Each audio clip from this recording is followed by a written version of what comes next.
People around the world look at Cristiano Ronaldo and see a man carved out of discipline, power, fame, and relentless ambition, a living symbol of success who seems untouchable, unstoppable, and always in control.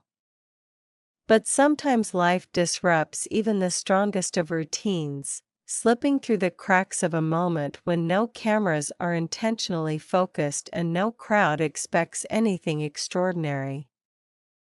For Ronaldo, that moment arrived unexpectedly, not through a spectacular goal or a roaring celebration, but through the silent, trembling gaze of a child standing at the edge of the field. There was nothing special about the child at first glance, no sign, no outcry, no dramatic gesture. Yet there was something in his eyes, something raw and honest, something that tugged at a part of Ronaldo he often kept hidden behind trophies, expectations, and the unending pressure to be perfect. And in that small, fragile moment, Ronaldo realized that sometimes the greatest truths in life are whispered quietly, not shouted, and that no amount of fame or achievement could ever compare to the weight carried in a child's hopeful stare.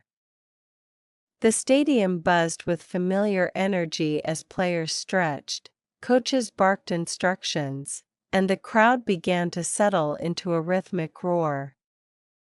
Yet, in the middle of all this noise, Ronaldo felt an unexpected sense of heaviness, as if something invisible was tugging at his attention. He moved through his warm-up routine with automatic precision, but his mind drifted back to memories of Madeira, dusty streets, worn-out sneakers, and nights when football was his only escape, the only bright spot in an often uncertain life. There was a strange restlessness inside him tonight, a feeling he couldn't define but couldn't ignore either.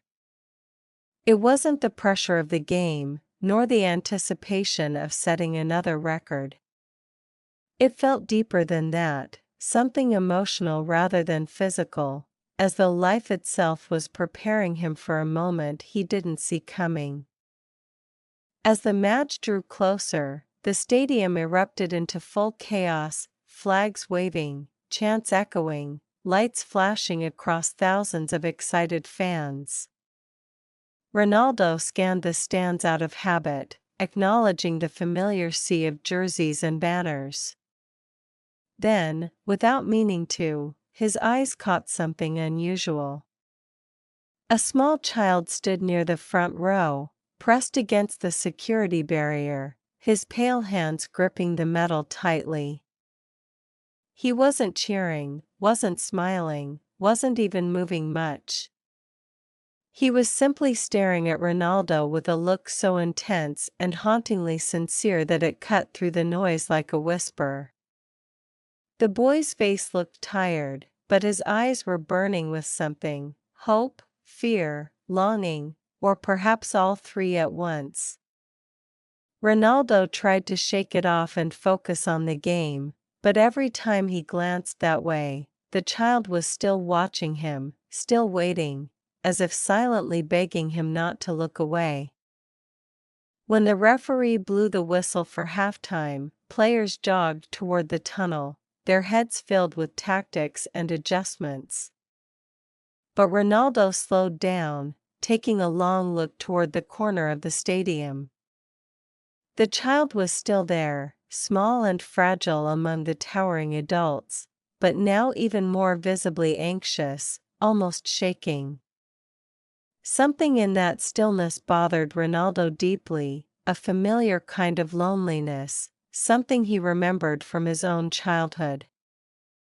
The crowd blurred, the sounds faded, and for a few seconds it felt like the world shrunk into a straight line between his eyes and the boy's.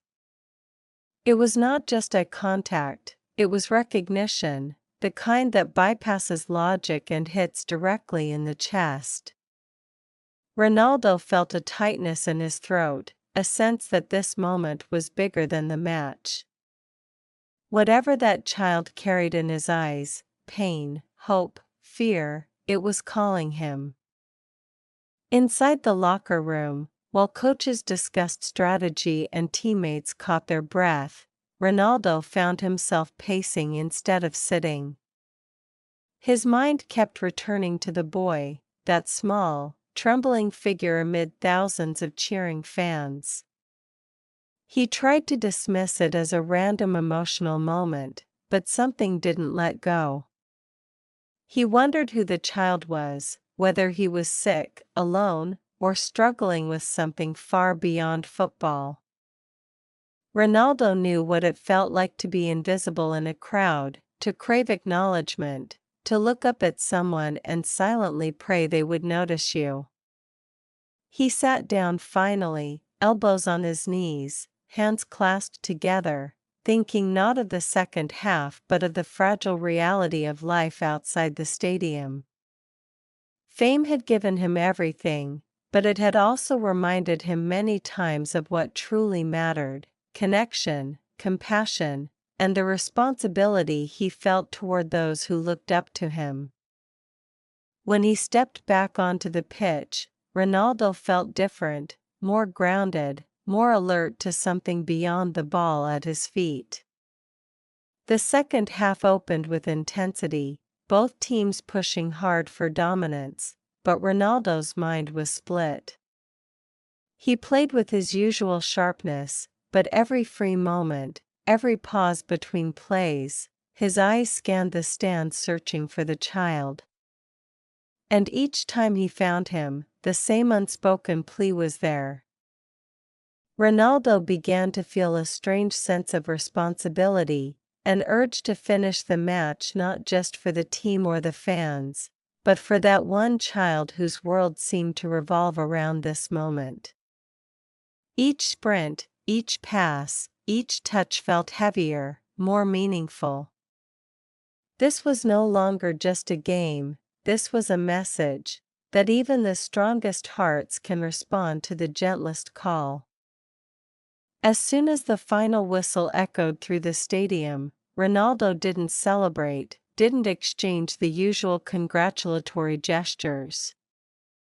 Instead, he turned and headed directly toward the sideline where the child had been standing. The crowd's noise dimmed under the pounding of his own heartbeat. Security guards were confused, cameras scrambled to follow him, and commentators fell silent as Ronaldo moved faster, pushing past the staff and stepping toward the young boy. The child's eyes widened, tears gathering instantly as if he couldn't believe what was happening. Ronaldo crouched down in front of him, lowering himself to the boy's height. The entire stadium froze. In that moment, nothing else existed, no match, no result, no pressure. Just a superstar and a child, meeting in the raw truth of humanity. Hand trembling violently, the child reached into his pocket and pulled out a small, wrinkled piece of paper. He extended it toward Ronaldo with a mixture of fear and desperation. Ronaldo unfolded the note carefully, expecting a simple message of admiration, but what he read instead shattered him. The child wrote that he had spent months trying to reach Ronaldo, months hoping for a chance to see him, because life had become unbearably hard. He wasn't dying, he wasn't gravely ill, he was lonely, bullied, and felt invisible. Football was the only place he felt alive, and Ronaldo was his only source of courage. He had come to the stadium not to get an autograph, but because he needed to feel seen, needed to know that he mattered to someone in this world. Ronaldo's chest tightened. This wasn't a fan's note. It was a cry for help. Without hesitation, Ronaldo placed his hands gently on the child's shoulders, pulling him closer in a protective embrace. The cameras flashed, the crowd gasped, but Ronaldo didn't care. He whispered calming words, telling the child that he was strong, that he mattered, and that no one, not even the loudest bully, had the right to dim his light. Then Ronaldo removed his match-worn jersey, signed it right there, and placed it over the child's tiny frame, adjusting it carefully as if dressing someone he deeply cared about. The boy burst into tears, overwhelmed not by the gift, but by the simple act of being acknowledged. Ronaldo didn't see a fan in front of him. He saw himself, a boy from Madeira who once needed someone to believe in him. He saw himself, a boy from Madeira who once needed someone to believe in him. And in that moment, the stadium was no longer a battleground of football. It became a sanctuary of compassion. Later that night, as the adrenaline faded and silence filled the car, Ronaldo leaned back in his seat, replaying every second of the encounter. For the first time in a long time, the trophies, records, and medals displayed at home felt strangely insignificant. He couldn't stop thinking about the child's trembling voice, the desperate words in that letter, the vulnerability in those young eyes. He wondered how many children felt the same way, unseen, unheard, unloved. He reached into his pocket and pulled out the crumpled note, smoothing it out carefully, reading it again in the dim car light. He felt something shift inside him, a renewed sense of purpose. Not just as a footballer, but as a human being with the power to make someone feel less alone. The next day, Ronaldo arrived at training with a quiet determination that didn't go unnoticed. Reporters asked about the incident, fans speculated, but Ronaldo stayed silent. Some moments weren't meant for headlines, some truths were too sacred to be turned into stories. But every time he tied his boots, every time he stepped onto the grass, he felt the echo of that child's gaze reminding him why he started playing football in the first place.